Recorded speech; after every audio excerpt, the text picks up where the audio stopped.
कक्षा 12 के छात्र ध्यान देंगे। छायावादी युग के प्रसिद्ध कवि जयशंकर प्रसाद जी। पहले बता दिया गया है कि छायावाद की निश्चित समय सीमा मानी गई थी। 1919 से 1938 तक छायावाद के 4 स्तंभ थे: प्रसाद, पंत, निराला और अम्मा। छायावाद के प्रवर्तक माने गए जयशंकर प्रसाद जी। इन्होंने पहला टॉपिक लिखा, पहला पाठ है गीत। बीती भावरी जागरी, अंबर पनघट में डुबा रही तारा घट उषा नागरी। खग कुल कुल सा बोल रहा, किसल्य का चल डोल रहा। लोयलती का भी भर लाई, मधुर मुकुल नवल रस गागरी। प्रस्तुत पंक्तियों का संदर्भ बनेगा। प्रस्तुत पद्यांश हमारी पाठ्य पुस्तक काव्य अंजलि से छायावादी युग के युग प्रवर्तक जयशंकर प्रसाद द्वारा रचित गीत से लिया गया है। प्रस्तुत पंक्तियों में वर्णन किया गया है कि ये पंक्तियाँ चंद्रगुप्त नाटक से ली गई हैं। चंद्रगुप्त नाटक में शैल्यूकस की पुत्री थी कार्नेली, उसने प्रातःकाल का गीत गाया है। बीती भागरी जागरी, अंबर पनघट में डुबा रही तारा घट उषा नागरी। इस गीत में मानवीयकरण द्वारा प्रातःकाल के शोभा का सुंदर चित्रण किया गया है। एक सखी दूसरी सखी से कहती है कि हे सखी, रात बीत चुकी है, अब तू उठ। आकाश रूपी पनघट पर उषा रूपी चतुरनारी तारा रूपी घड़ों को डुबा रही है। अर्थात तारे एक एक करके छिपते चले जा रहे हैं, जिससे घड़े में पानी भरते समय होने वाली गुडगुड की ध्वनि पक्षियों के खग कुल कुल सा बोल रहा, किसल्य का चल डोल रहा। लोलती का भी भर लाई, मधु कुल नवल रस गागरी। पक्षियों के कलरव के रूप में सुन पड़ती है। लो, उसका घड़ा भी भर गया, जो लता पर लगी कली खिलकर पुष्परूपी मकरंद रस की मगर बन जाने के दिखाई पड़ता है। अर्थात लता पर लगी कलियां खिलकर पुष्प बन गई हैं और उनमें मकरंद रस पूरी तरह भर गया है। अधरों में राग अमंद किए, अलकों में मल्यज बंद किए। तो अब तक सोई आली आँखों में भरे बिहागरी। हे सखी, तू प्रेम की कभी मंद न पड़ने वाली मदिरा पिए है, जिससे तेरे होठ गहरी लालिमा से मंडित हैं। तेरे केस पास में चंदन की शोंधी हल्की है, मधुर सुगंध बसी है। अर्थात तेरे केस चंदन की गंध से सुवासित हैं। तेरी आँखों में विभाग राग की खुमारी है। अर्थात जैसे विभाग राग गाने वाले व्यक्ति की आँखों में रात्रि के अंतिम पहर में उठ बैठने की नींद पूरी न होने के कारण खुमारी सी भरी रहती है, उसी प्रकार लगता है कि प्रियतम के साथ प्रेम क्रीड़ा में रात्रि बिताने की नींद पूरी होने के कारण तेरी भी आंखें खुमारी से भरी। पर अब तो सोने का समय नहीं रहा, इसलिए तू उठ और जाग जा। प्रस्तुत पंक्तियों में कवि ने प्रातःकाल का बड़ा सुंदर चित्रण किया है। प्रसाद जी ने किसी प्रातःकाल का जो वर्णन किया है,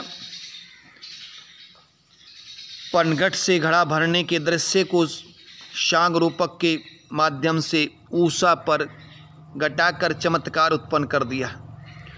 रूपक को हटाने पर सीधा साधा अर्थ होगा कि आकाश में उषा के उदय से तारागण लुप्त हो गए,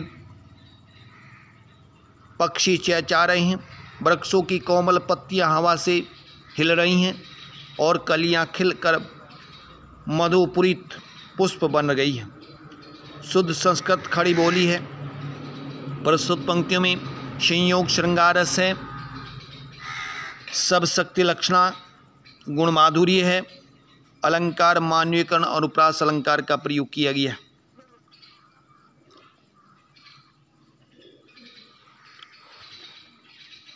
दूसरी पाठ लिखा है जयशंकर प्रसाद ने सरदा और मनु। पहला पैरा देखिए। कौन तुम संसरती जलनिधि तीर तरंगों से फेंकी मणि एक, कर रहे निर्जन का चुपचाप प्रभा की धारा से अभिषेक। प्रस्तुत पंक्तियों का संदर्भ बनेगा प्रस्तुत पद्यांश हमारी पाठ्य पुस्तक काव्यांजलि से छायावादी युग के प्रसिद्ध कवि जयशंकर प्रसाद द्वारा रचित सरदा मनु से लिया गया है। प्रस्तुत पंक्तियों में कवि ने वर्णन किया है कि सरदा और मनु भूमि दोनों अपरिचित हैं, तो दोनों आपस में दोनों का परिचय होता है। प्रस्तुत पद्यांश में सरदा मनु से उनका परिचय पूछ रही है। कौन तुम संसरती जलनिधि तीर तरंगों से फेंकी मणि एक, सांसारी रूपी संसार के तट पर तरंगों लहरों द्वारा फेंकी गई किसी मणि के सदृश तुम कौन हो। कह रहे निर्जन का चुपचाप प्रभा की धारा से अभिषेक, जो चुपचाप बैठ अपनी शोभा की किरणों से इस निर्जन प्रदेश का स्नान करा रहे हो, अर्थात जिस प्रकार लहरें समुद्र के तल से किसी मणि को उठाकर तट पर पटक देती है, उसी प्रकार सांसारिक अगातों से टुकराए हुए भव्य पुरुष तुम कौन हो। जिस प्रकार मणि अपनी किरणों की कांति से शून्यपन का जगमगा देती है, उसी प्रकार तुम भी चुपचाप बैठे इस वीराने को अपने सौंदर्य की छटा से सुशोभित बना रहे हो। दूसरा पैरा दिया है। मधुर विश्रांत और एकांत जग का सुलझा हुआ रहस्य, एक करुणा में सुंदर मौन और चंचल मन का आलस्य। प्रस्तुत पंक्तियों का संदर्भ पूर्व की तरह प्रस्तुत पद्यांश हमारी पाठ्य पुस्तक काव्यांजलि से छायावादी युग के प्रसिद्ध कवि जयशंकर प्रसाद द्वारा रचित सरदा और मनु से लिया गया है। प्रस्तुत पंक्तियों में कवि ने वर्णन किया है मधुर विश्रांत एकांत जगत का सुलझा हुआ रहस्य, हे अपरिचित मधुरता थकावट और निर्वता से परिपूर्ण तुम कुछ ऐसे शांत भाव से एकांत में बैठे हो जैसे तुमने संसार के रहस्य को भली भांति समझ लिया हो। इसी कारण तुम्हारे मन में सारी चंचलता दूर हो गई हो। तुम मौन बैठे हो, तुम्हारे इस मौन से जहाँ एक ओर तुम्हारी सुंदरता प्रकट हो रही है, वहीं दूसरी ओर तुम्हारे हृदय में कोमलता व्यक्त हो रही है। एक करुणा सुंदर मौन और चंचल मन का आलस्य, भाव यह है कि संसार के रहस्य को जानने की उत्सुकता के कारण ही मानव मन चंचल और अस्थिर रहता है। यदि यह रहस्य मनुष्य को पता चल गया तो उसका मन पूर्ण शांत हो जाता है। योगी जन तप द्वारा इस रहस्य को जान लेते हैं, इसी कारण उनके मौन से उनका तेज एवं उनके हृदय की करुणा दोनों प्रकट होती हैं। मनु भी उसी योगी के सदृश मौन है।